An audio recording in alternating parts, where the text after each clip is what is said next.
All right, here we are. We got a ton of stuff done. Got most everything cleared. Goes way back in there. I still got to do a little more cleaning where she's at, all in through here. Got the dumpster out. That thing was packed. And I needed to put more in it, but couldn't. But that's all right. We're still burning. This is just a beast of a fire pit. Anyway, I'll be able to take what I need in the trailer. That's what that trailer is for. It is for going to the dump. Anyway, that's it. Clearing it out.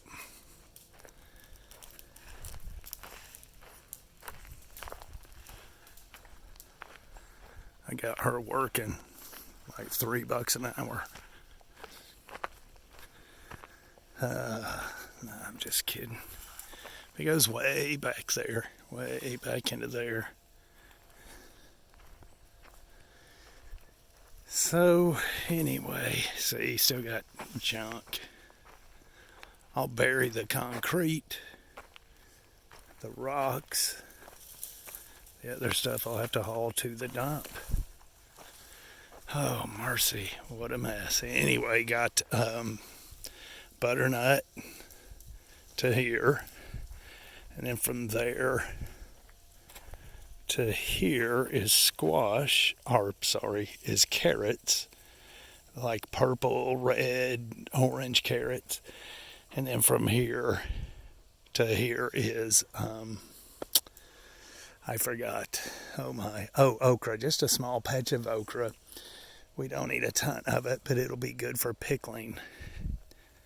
And of course, it's to this. That's where it stops as well. That is all cucumber. Then we got the path. I just got the strings up for now, just so I'll know where I'm at here. And then I've got half of that is zucchini and the other half is yellow. And then pole beans, about a quarter of that is pole beans. About 30% is pole beans, and the rest, it goes right along the trash line there. The rest is bush beans. So I will take this here, clean it up, clean all this area up down in here, and keep on planting. What I'm planting, I don't know. Come probably July, though, I'm going to do a ton of like acorn squash, butternut, winter squash, turnips, beets, that sort of thing, so I can store them through the winter. Ginger, a tomato plant, turmeric, and I wish I would have waited and used this. This was left over from my do-it-yourself septic system. It's never had sewage in it. It was just a demo. But I wish I would have done my turmeric and ginger in this. This would have been ideal, but I've already got it planted in that. And so it stays. I think I'm going to do 1, 2, 3, 4, probably 4 or 5 tomato plants in there. A tomato plant here, and then I will have more tomato plants and pepper plants out there. At least half of that out there will be tomato and pepper, if not a huge section. We'll see. Rosemary, blueberry, and blueberry. I've got them too close together, but I wasn't going to pull them back up once I realized they were too close. And then I think I'm going to bring the garden out to about right here. So I'll probably put, I don't know. I don't know what I'll put there. It's just about too late to put any spinach or lettuce in because it gets so hot here that it does terrible. But this area gets, now this here gets a good solid at least 5 hours of solid sun. We tested it today, and it gets at least 5 hours of good solid full sun, and then probably an additional 2 hours of somewhat spotted sun. So hopefully things will grow. I'm hoping. I do believe they will. I believe that's enough sun. We'll see. Anyway, I've never, well, I take that back. I was going to say I've never planted carrots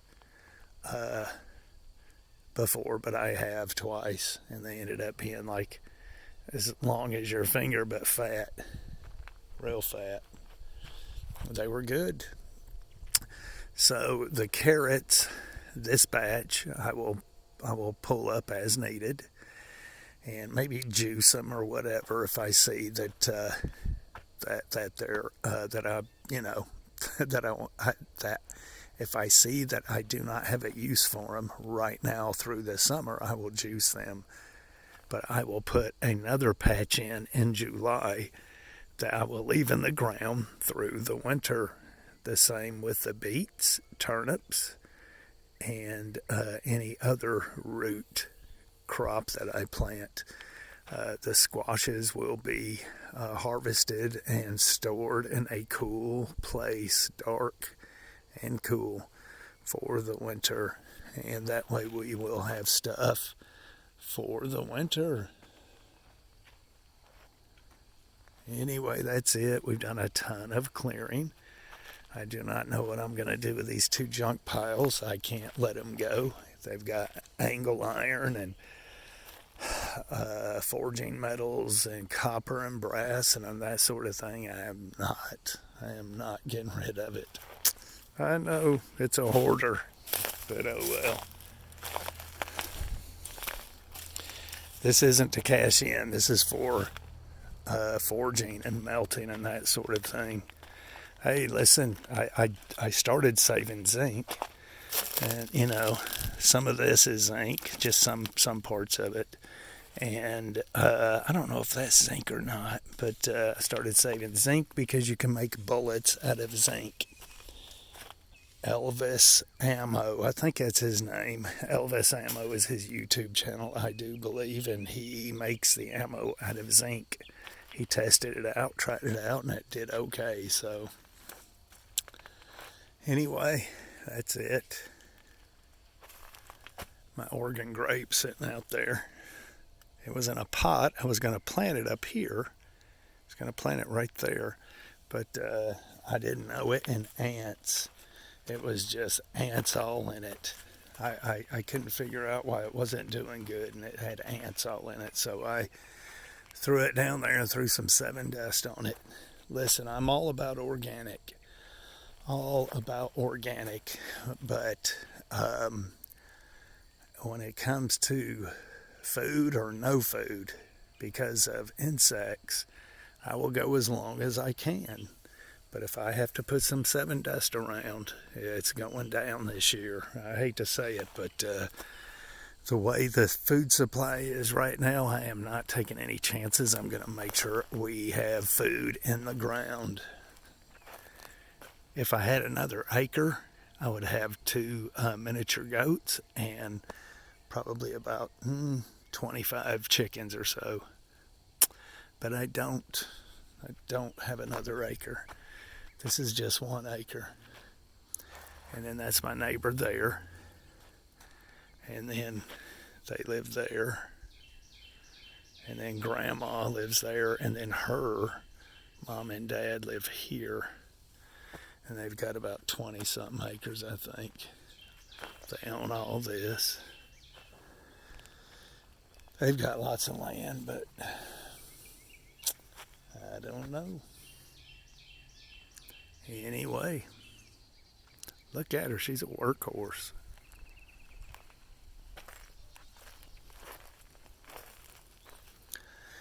Oh, well, we're going to be headed to Atlanta here in a little bit. Going to take my son a mattress in Atlanta. Look at her, see, she works. She's a worker. She works harder than I do. My mom watched a video and called and said, "You should be ashamed of yourself. You're on the tractor and she's working like a dog." Oh, man. Anyway, well, that's it. Put some food in the ground.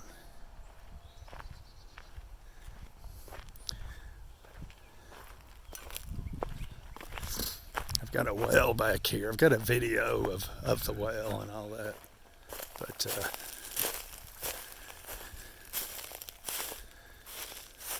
there's the well right there. It's a 6-inch.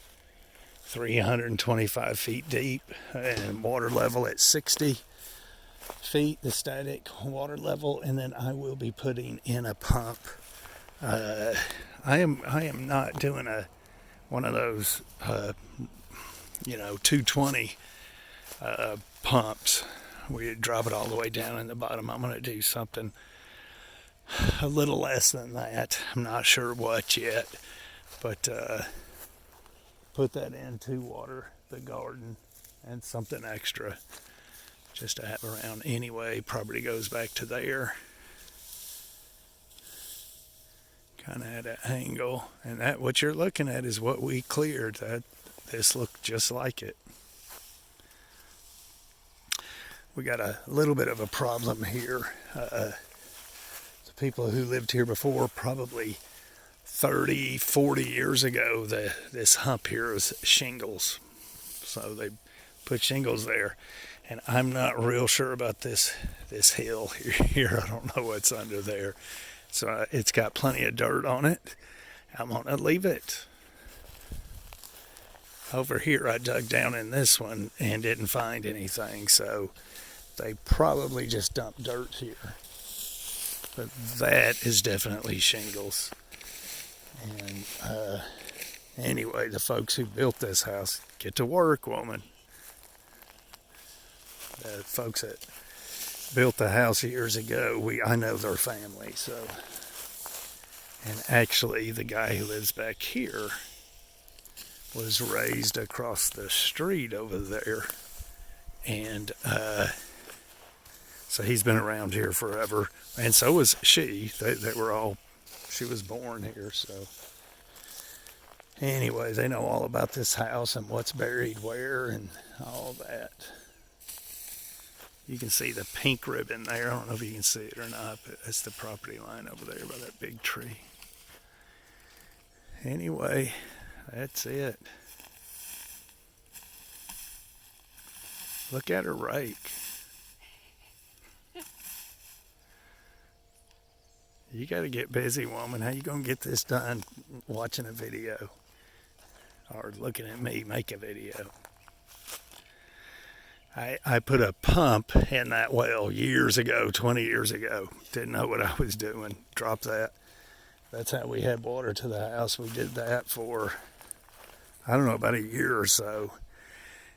And the pump burned up. Something happened. But when they brought county water down the road, I went on ahead and paid the $1,200 and had them put a meter in just in case. 2 weeks after that, my well went. And so I hooked up to county water. Come home from work one day, the well didn't work, so it was summertime. I was real busy doing septic tanks, so I put a spigot, a house spigot, a hose bib, whatever you want to call it, on the meter, coming right off the meter. Put a spigot right there, and then put my water hose to it. Ran it to the house to the spigot, the outside hose bib, the outside spigot, and ran it to that and supplied the house with water. And just like 15 minutes, of course, it was hillbilly, done like a hillbilly, but that's what I am. We lived like that for 2 years. 2 years. Through the winter, I would throw straw over the hose to keep it from freezing. And 2 years we did that. So I got one of the wash machine hoses. You know, it has the female end on both ends. And I used that to connect it to the spigot, from the spigot to the hose. Anyway, that's enough of my life story. Listen, grow you some food. We're in strange times. Grow you some food. Now, these here, I'm leaving these. This pokeweed. These leaves, if you cook them up a couple of times, pouring off the water each time, they're edible. When they're small like this, these are going to be super good. But I'm going to let these grow, and it's for the berries. I've got a patch of them here, and it is for the berries. I will be doing my yearly routine where I eat one berry a day, sometimes two a day, for about 2 weeks. Yeah, I know, crazy. Anyway, good grief, is this poison ivy? Oh my, yes, poison ivy. I'm going to get rid of that. All right, friends, we'll see you. This place is covered, or was covered, in muscadine vine. And them woods are covered in muscadine. Anyway, this part of Georgia is completely covered in muscadine vine. I don't care where you go. Privet, and muscadine vine. But, you know, that's a wild grape. They are delicious. I prefer them over a grape. Love the muscadine. And so if you're ever out and it is getting close to fall and you are stranded, you can cut that vine, drink the water, and eat the grape. That's what you're looking at, muscadine vine. Anyway, I got to get off here. I'm going to get rid of that poison ivy. We'll see you.